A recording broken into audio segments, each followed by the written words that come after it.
Hola, buenos días, buen día del Señor. Vamos a hablar ahorita, en la anterior plática hicimos una charla sobre Nietzsche, es un poquito más filosófica, y ahorita vamos a hablar acerca de las cuestiones trinitarias. Entonces vamos a abordar un poquito más la cuestión teológica. Esta charla se llama ¿Cómo empezamos a hablar de la Trinidad? Estas fueron unas clases que di para las células y creo que podría ser de bendición para las personas que puedan verlo en línea y que podría ayudarles. Dice Ambrosio, dice Ambrosio de Milán que la naturaleza común testifica que Dios es uno solo, porque el mundo es uno. La fe da a conocer un Dios único, un Dios único, porque la fe del Antiguo Testamento y del Nuevo Testamento es la misma. La gracia da testimonio de un solo Espíritu Santo, porque solo hay un bautismo en el nombre de la Trinidad. Los profetas señalan un solo Dios y los apóstoles lo confiesan. Hemos de empezar esta lección con las bases iniciales para poder después introducirnos a las cuestiones trinitarias un poco más profundas. Por esto, tendremos que definir primero algunas ideas y luego de ahí dar enunciados más específicos, o sea que iremos de lo general a lo particular. Esto es necesario porque en la diversidad de cosas que se dice sobre la fe cristiana, muchas de ellas no son las que ha sostenido la Biblia en el cristianismo histórico.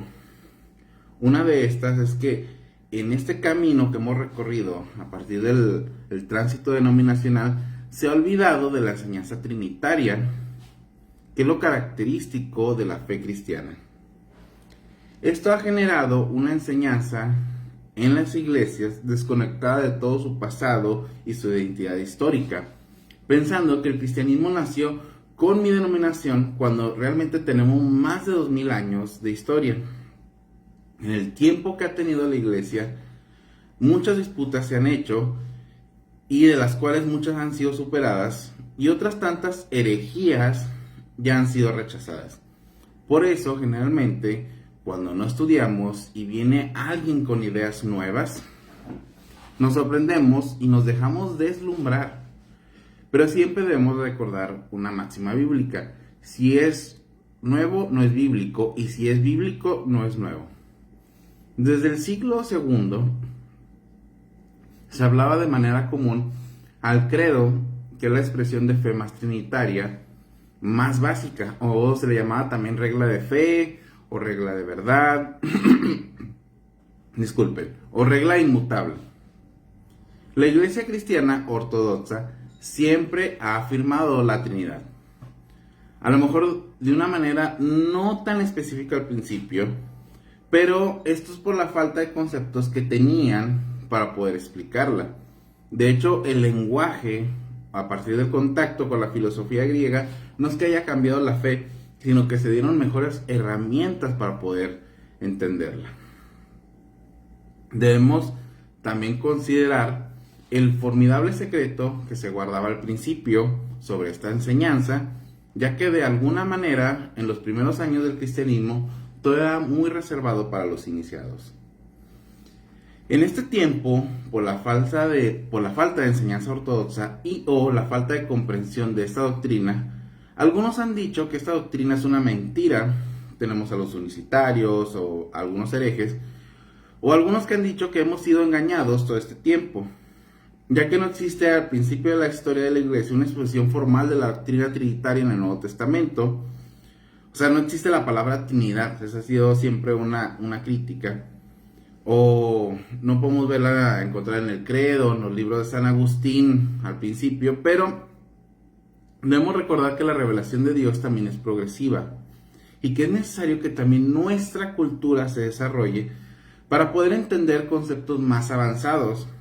No es extraño que el problema trinitario se plantee desde los primeros padres a ver las declaraciones del Nuevo Testamento sobre el Padre, el Hijo y el Espíritu Santo, pero que estas mismas declaraciones se hayan resuelto tiempo después.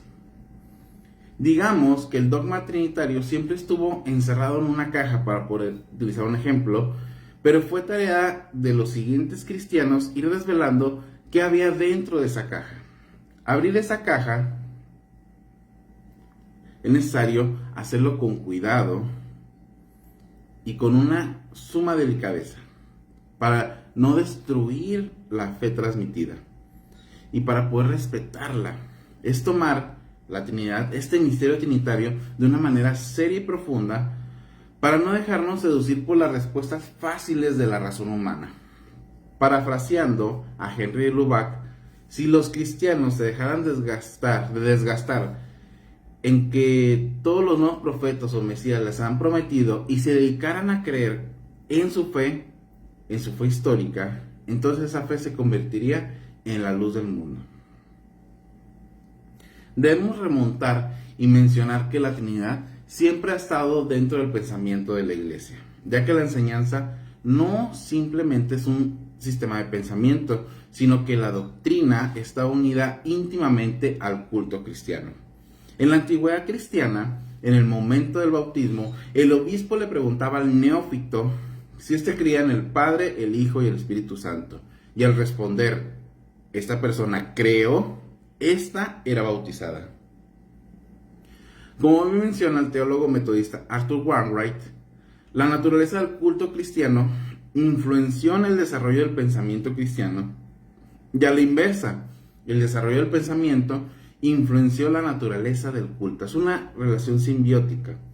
Las expresiones litúrgicas que tiempo después ya no fueron suficientes al expandirse la iglesia, sino que fue necesario introducir el rigor y la urgencia de declaraciones más exactas sobre la divinidad, sobre el misterio trinitario, o como lo podemos ver en este párrafo, que lo dice también Ambrosio de Milán. Así pues, esta es la afirmación de nuestra fe.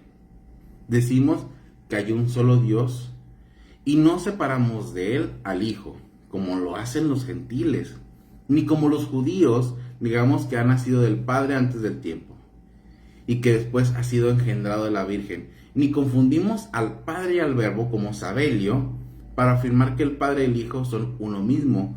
Tampoco sostenemos como Fotino que el Hijo de Dios haya comenzado a existir de la Virgen, ni tampoco como Arrio, al creer que existen muchos y distintos poderes, afirmando que hay muchos dioses, según el error pagano. Porque fue escrito, escucha Israel, el Señor Dios tuyo es el único Señor. Como vemos en este pasaje, o esta declaración, afirma quién es Dios, o el Dios específicamente de los cristianos. Y también plantea quiénes o qué están en los errores o herejías. Las herejías, son explicaciones racionales que tratan de destruir la naturaleza armónica de Dios.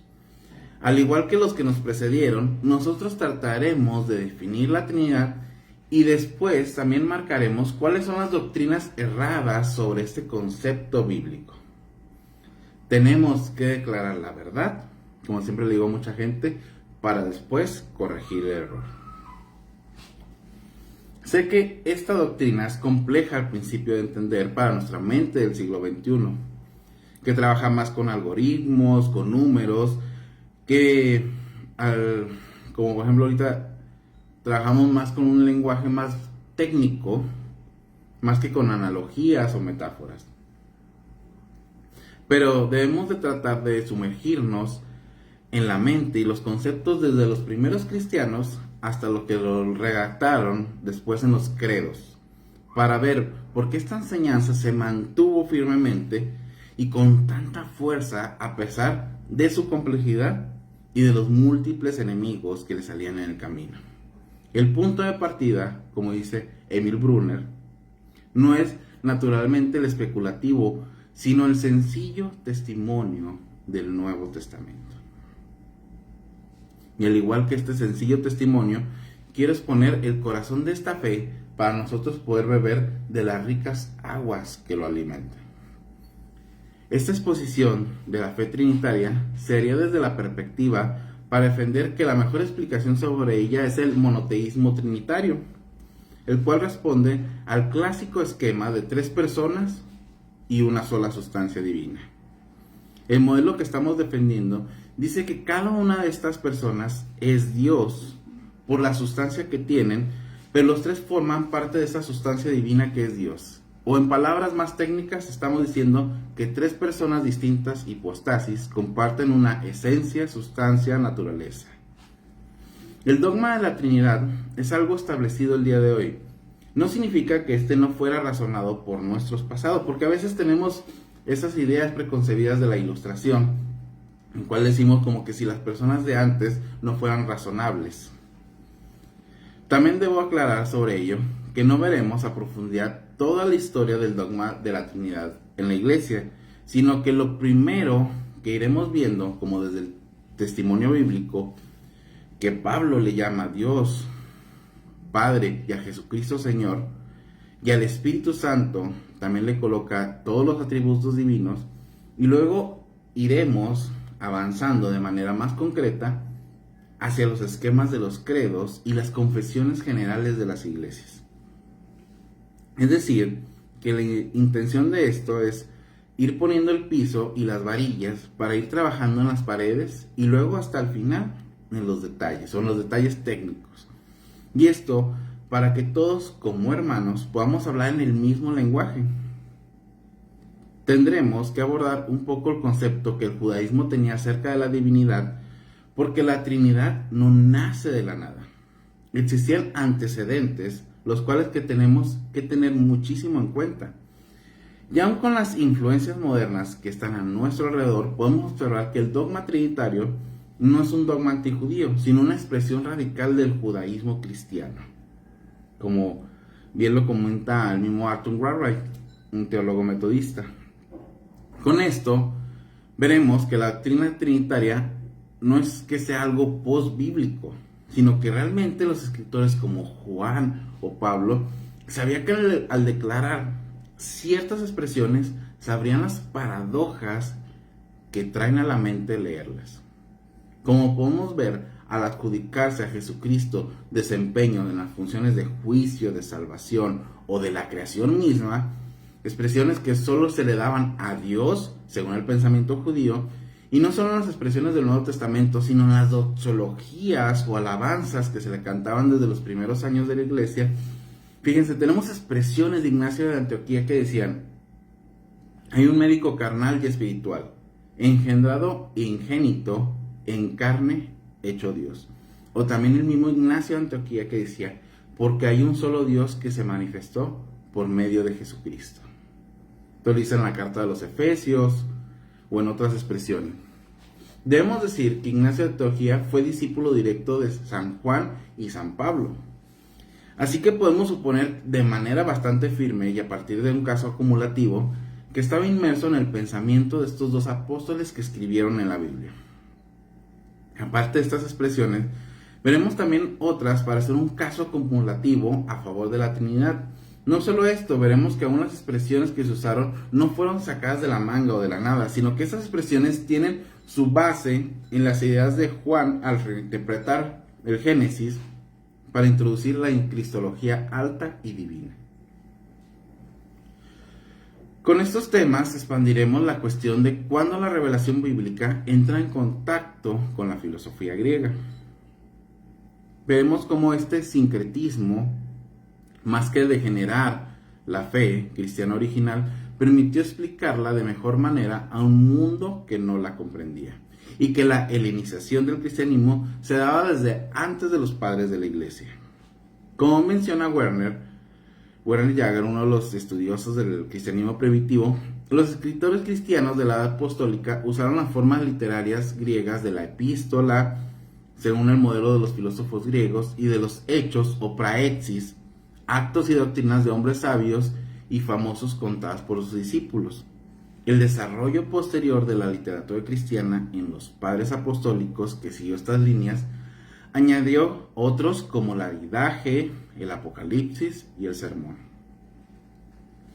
Es decir, este contacto entre las 2 culturas no demeritó la fe, al contrario, la enriqueció. Ya que esta acusación que se le hace siempre a la doctrina trinitaria es muy común al decir que los conceptos muchos que tenemos son parte del pensamiento griego. Pero este espíritu de pensar que solo de estas partes es lo bueno, hace que se pierdan de miras todo el pensamiento que realmente rodea las ideas. Un ejemplo de ello para ver es la idea que desarrolla Pablo en 1 Corintios 12, las cuales son distintas partes del cuerpo, si ustedes han leído la escritura, y esta analogía se trata de una fábula griega de Memenio Agripa, el cual fuera un general romano antes de Cristo. Si se fijan, Pablo utiliza esos ejemplos. Con esto quiero poner la base que la filosofía griega y el cristianismo están profundamente unidos, y utilizar el argumento de que traer la Trinidad tiene parte de filosofía no es falso, pero tampoco hace que sea falso la propuesta. Es decir, el utilizar un lenguaje, como por ejemplo, yo estoy diciendo lo mismo en inglés o en español, a final de cuentas el lenguaje que estoy utilizando no demerita el argumento. Ahora, tenemos otros ejemplos, por ejemplo, Colosenses 1:15, en donde Pablo dice que Él es la imagen del Dios invisible, el primogénito de toda creación. O tenemos otros ejemplos, como ejemplo en Hebreos 1:3, en el cual dice que el cual siendo el resplandor de su gloria y la imagen misma de su sustancia, y quien sustenta todas las cosas con la palabra. Por ejemplo, ya está utilizando ciertas expresiones de las cuales el mismo credo se enriquece. Estos dos versículos muestran de una manera clara también la influencia del helenismo en las expresiones de Pablo y del escritor de Hebreos. Y en esto podemos ver la idea de que la preexistencia de Cristo y su mediación sobre la creación y el trasfondo de ello nos remite al concepto de sabiduría o logos, como bien lo utilizaba Filón de Alejandría. Y en este pensador de la idea de logos personificado desempeña un poder creativo preexistente, aunque derivado de Dios mismo. Ante todo esto que vamos a ver, quisiera añadir por último que la Trinidad es el misterio cristiano por excelencia, y que si en 2000 años no hemos podido abarcarlo todo, menos nosotros en unas cuantas hojas o en unos cuantos videos podremos resolver todas las dudas o disputas sobre este tema. Por lo cual les invito a que se sigan sorprendiendo por la fe cristiana y quieran abordar más este misterio santo, el cual la encarnación de Cristo es la manifestación salvífica de la Trinidad, y que el Espíritu Santo es la consecuencia del amor del Padre y del Hijo. Este misterio santo abarca toda la existencia del cristiano, ya que es el Padre el que planea, el Hijo que ejecuta y el Espíritu Santo el que nos mantiene. La vida del cristiano está escondida en Cristo, en Dios mismo, y el Dios cristiano es trinitario. Ahora, te invito a que vamos a seguir algunos otros videos, vamos a hablar acerca de la cuestión trinitaria, pero ante todo esto es importante que abordemos de manera sana el misterio y entendamos que aún todas las palabras, todas las analogías no podrán resolver todo, y que es necesario un contacto directo en nuestra oración con la palabra y en comunión con tu iglesia. Saludos, Dios les bendiga, espero que sea de bendición este video.